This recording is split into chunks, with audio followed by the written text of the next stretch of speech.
احادیث میں صلی اللہ علیہ وآلہ وسلم کیوں نہیں ہے، جبکہ اردو میں احادیث کے ترجمے میں آلہ بھی لکھا جاتا ہے؟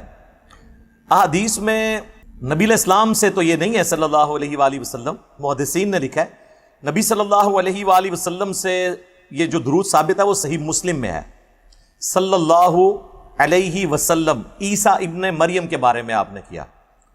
تو عیسیٰ ابن مریم کی تو آگے اولاد ہوئی بھی نہیں نا، ان کی تو شادی بھی نہیں ہوئی تھی۔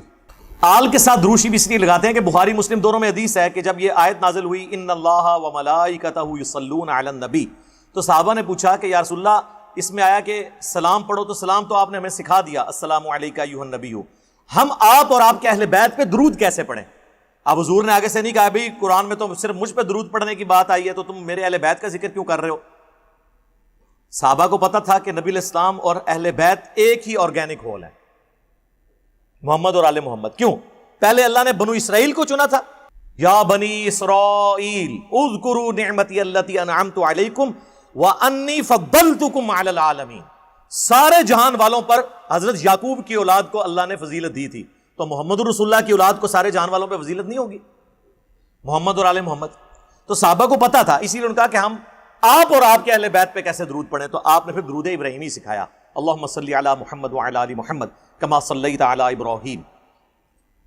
اور اس کا جو پہلا ٹکڑا ہے اس کے بارے میں الگ سے حدیث ہے سنن نسائی کے اندر، یہ لفظ نسائی بھی درست ہے، زیر سے اور زبر سے بھی درست ہے، دونوں پروننسیشن اس کی چلتی ہیں، سنن نسائی سنن نسائی۔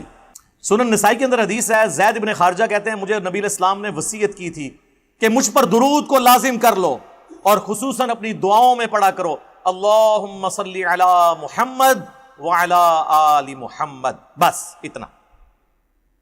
تو یہ بھی پرفیکٹ درود ہے، میں بھی درود شریف یہ والا ہی پڑھتا ہوں، یہ مختصر بھی ہے، خصوصاً جمعے کے دن پڑھنا چاہیے۔ ابو داؤد میں حدیث ہے کہ جمعے کے دن جو ہے وہ تمام دنوں کا سردار ہے، اس دن مجھ پر درود پڑھو، تمہارا درود مجھ پہ پیش کیا جائے گا۔ صحابہ نے کہا یا رسول اللہ جب آپ فوت ہو جائیں گے اور آپ کی ہڈیاں مٹی میں گھل مل جائیں گی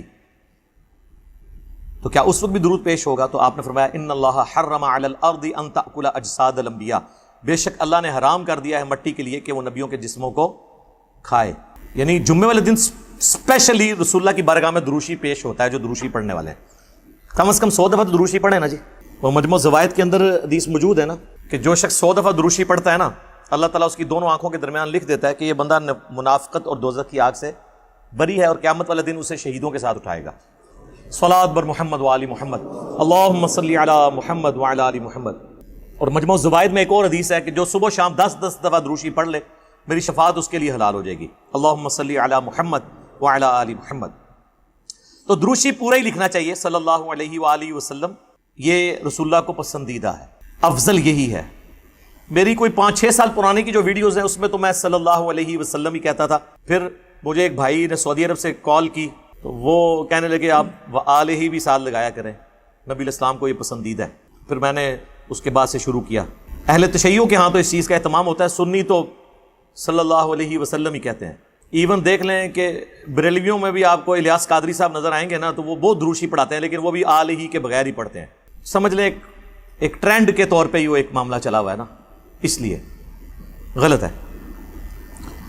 حضرت حسین علیہ السلام کی عمر 6 سال تھی جب نبی علیہ السلام کی وفات ہوئی، اور جب کربلا ہوا تو ان کی عمر 56 سال تھی۔ ہمیں ان کے درمیان والی زندگی کا اتنا کیوں نہیں معلوم؟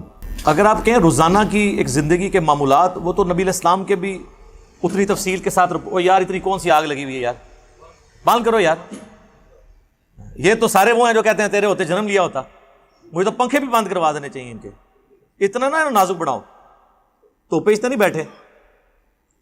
تو نبی علیہ السلام کی مبارک زندگی کی ساری اس طرح ڈیٹیلز تو نہیں ہیں، اوورال موٹی موٹی باتیں پتہ ہے نا، ورنہ آپ دیکھیں اگر 63 سالہ زندگی میں ایک دن کی بھی بایوگرافی لکھی جائے تو موٹی موٹی چیزیں ہوتی ہیں، تو مل جاتی ہیں، تفصیلات ملتی ہیں۔